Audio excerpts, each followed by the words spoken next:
Mume wangu alikuwa hataki hata niondoke niende hata kwa jirani. Hata nikiondoka hivi nikienda hata sokoni hataki. Yako hayuko nyumbani. Asema ameenda wapi? Ndio hiyo sasa tukaanza kumtafuta, hata yeye mwenyewe hana habari. Maana mimi nimetoka hapa nimeenda kutafuta hela ya kumpeleka hospitali. Mkampata lini wapi? Tukampata jana saa 10. Mlimani huko porini amejinyonga. Na nguo yake aliyobeba alikuwa amelala nayo. Mara ya mwisho pengine alikwambia nini? Mara ya mwisho ananiambia mimi najisikia vibaya, mimi nitakufa. Kaambia kwa nini? Nasema mimi najua mimi nitakufa. Kaambia unakufaje? Sema mimi ndo nakwambia mimi nakufa. Usitake kujua. Masuala ya wivu wa kimapenzi baina ya yeye na mke wake, kwamba mwanamke wakati mwingine akitoka tu yeye anadhani kwamba anaenda kwa wanaume. Sema mara kwa mara ni mwanaume anapigwa, lakini hata mwanamke pia anapigwa. Kwa ni wanapigana. Wanapigana. Ukimkuta hata mama ana maalama tu kwa kipindi mbele amepigwa, utakuta na yeye ana maalama mbele pia amepigwa. Hii juzi ni yeye ndio amepigwa.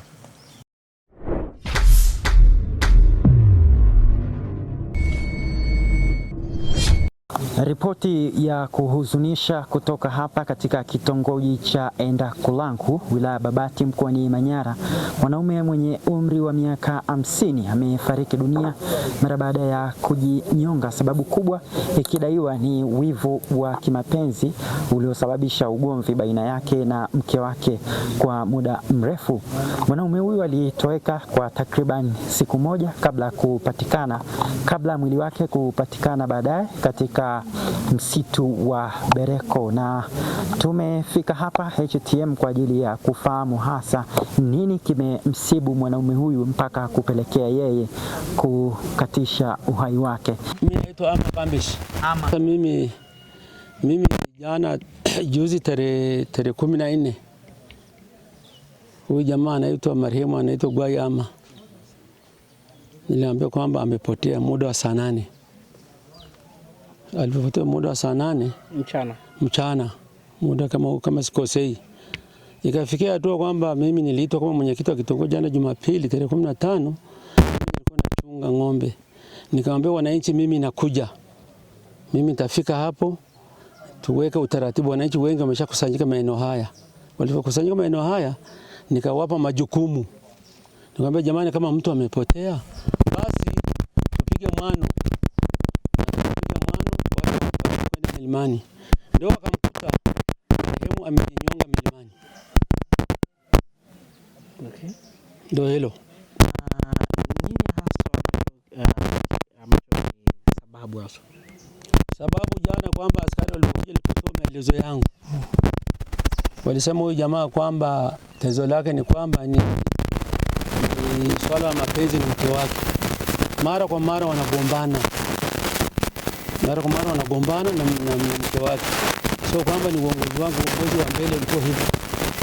Nikadadisi kwamba la msingi ni kwamba alimng'ata mkono wake. Nani ambaye alimng'ata? Mwanamke alimng'ata mkono mke wake. Wanagombana. Wakati anapomng'ata mkono, sasa jamaa alivyokurushana na mke wake ugomvi. Jamaa alimwambia kwamba nikashauri kwamba huyu jamaa apelekwe hospitalini haraka. Ilikuwa ni Jumamosi jana walikaa hapa. Jumamosi ya juzi. Kwamba huyo mtu apelekwe hospitalini mkono ukatibiwa haraka. Nikawaita mabalozi wote na majirani wote apelekwe hospitalini. Basi hatimaye nashangaa kwamba juzi alivyopotea sasa. Yeye mwenyewe alikataa kwenda hospitalini, alikimbia kwenda milimani kwenye kujitundika. Mimi kwa majina naitwa Peter Holo. Naishi kitongoji cha Endakulanku, Kichaya Sanda. Daniel Ama na mimi tulioa nyumba moja. Maana mimi ni dada mkubwa na yeye wa mdogo. Maana kwamba sasa sisi ni ndugu. Hakika. Sawa. Jana nilipita maeneo haya kama muda wa saa 4. Nikakuta mama analalamika kwamba Daniel Ama kulala nyumbani na hajulikani mahali alikoenda. Nilichokifanya ni kwamba tukaenda kwa majirani, tukasema tufanye nini? Tukampigia mwenyekiti wa kitongoji, asenjua kuna hili tatizo 1 2 3 mtu hajalala nyumbani. Mwenyekiti alipofika akatoa amri, hiyo ipigwe, hiyo ikapigwa, tukaenda kusaka tukamkuta mtu akajitundika. Tumepata majira saa 9. Saa 9 jioni. Ya jioni. Ilikuwa jana hiyo? Jana. Kwa mnakuta amejitundika. Tumekuta amejitundika. Na nini? Na mgorore wa kwake kitambaa kama ya blanketi, akaichana mwenyewe. Akaifunga shingoni, akafunga kwenye mti, akajitundika na kitambaa cha kwake. Poleni sana. Asante. Lakini pengine ugomvi wao ulikuwa ni nini hasa? Ugomvi wa watu ni wa mara kwa mara. Mimi kama balozi hapa ni wa siku nyingi. Jamaa tunawasuluhisha kila siku, ni kufuatana na mke wake tu, mapenzi kila siku. Akimwona amekaa na mtu tayari ugomvi, akimwona amekaa karibu na mtu ni ugomvi. Ugomvi wao ni mapenzi. Mara kwa mara wao shida ni hiyo tu. Kugombana kila siku kwa ajili ya mapenzi. Na nani mwanaume ndo alikuwa anapigwa au mwanamke anampiga mwanaume? Sema mara kwa mara ni mwanaume anapigwa, lakini hata mwanamke pia anapigwa. Kwa ni wanapigana. Wanapigana. Ukimkuta hata mama ana maalama tu kwa kipindi mbele amepigwa, utakuta na yeye ana maalama ya mbele pia amepigwa. Hii juzi ni yeye ndio amepigwa. Jina yangu kabisa ninaitwa Paulo Giseri, ni mkazi wa kitongoji hiki cha Endakulango, kata ya Yasanda. Mimi ninachokumbuka ilikuwa Jumamosi majira ya saa 6. Nilitoka huko Bonga. Nilivyokuwa napita hapa ni njiani kama mnavyoona. Nyumbani kwangu ni hapo mbele tu kama mita 200. Mara nyingi namkuta huyu bwana marehemu Daniel Ama kwamba anachunga ng'ombe zake humu. Ninachokumbuka aliniambia kwamba yeye anaumwa mkono na anahitaji kwenda hospitali, lakini mwanamke amekimbia na hela zake. Nikamwambia kwani hela hizo ni hizo tu, siku na zingine? Mwanamke ambaye ni mke wake. Mke wake analalamika tu. Kwa mtu yeyote anayemfahamu anaona kwamba akimweleza tatizo lake inaweza ikatatuliwa pengine. Lakini nilimshauri kwamba sinatakiwa uende hospitalini hata kwa hela zingine, hata ndugu zako usiuze hata hizi ng'ombe. Akasema hapana, mimi nitakodisha hata shamba langu bwana niende hospitalini. Ninakumbuka mida siku nyingi tu zilizopita, mara nyingi tu huyu jamaa ana ugomvi na mke wake, na ana ugomvi wa mara kwa mara, na mwenyekiti amewasuluhisha mara nyingi. Bahati nzuri mimi ni askari wa jeshi la akiba, niko katika ofisi ya mtendaji wa kata pale Bonga. Ninachokumbuka malalamiko ya huyu jamaa yamekuja mara nyingi pale, akigombana na mke wake. Mwanamke wakati mwingine amepigwa, lakini wakati mwingine yeye pia amepigwa, na hata wakisuluhishwa wanarudi, wakati mwingine matatizo yale yale yanajirudia. Kwa hiyo huyu jamaa nilipata taarifa siku ya jana ambapo ni Jumapili kuwa amepotea.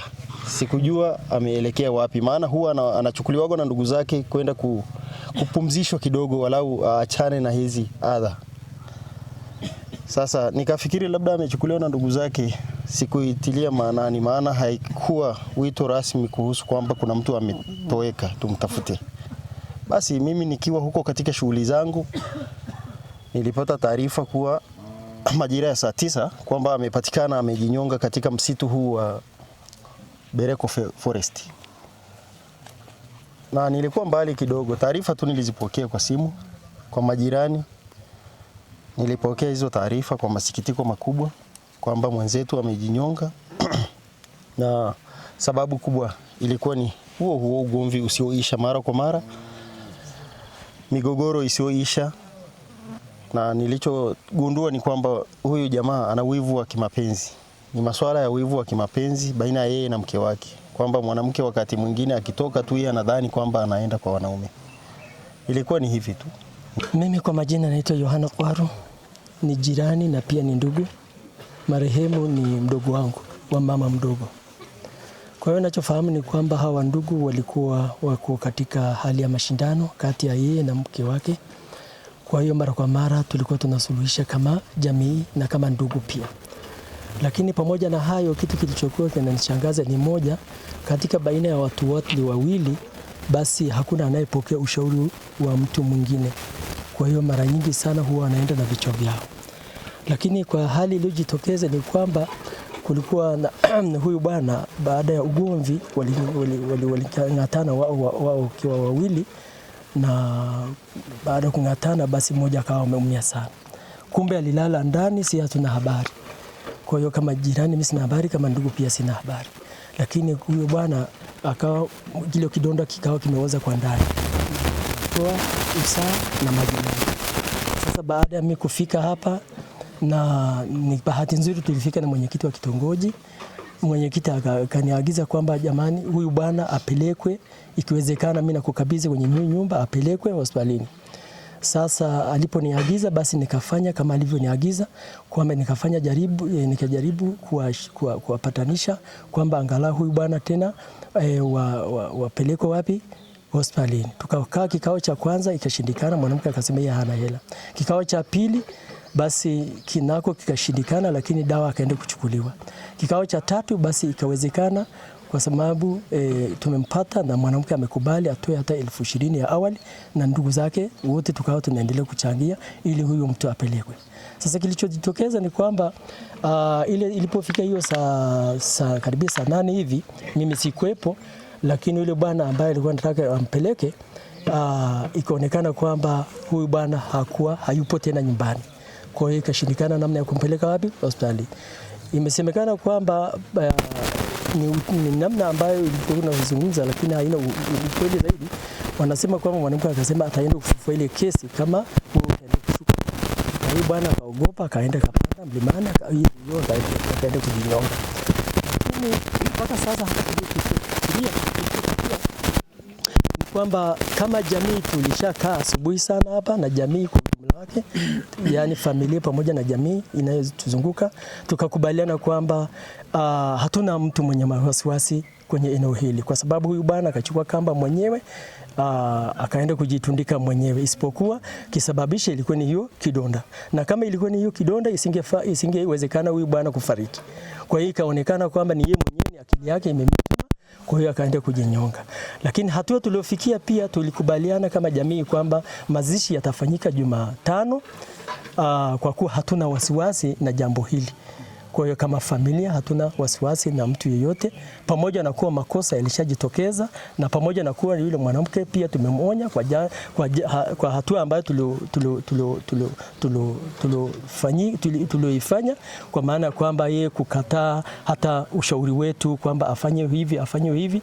Kwa hiyo na yeye pia amekubali na amekiri kwamba hata endelea tena kufanya jambo lolote la ubaya wowote.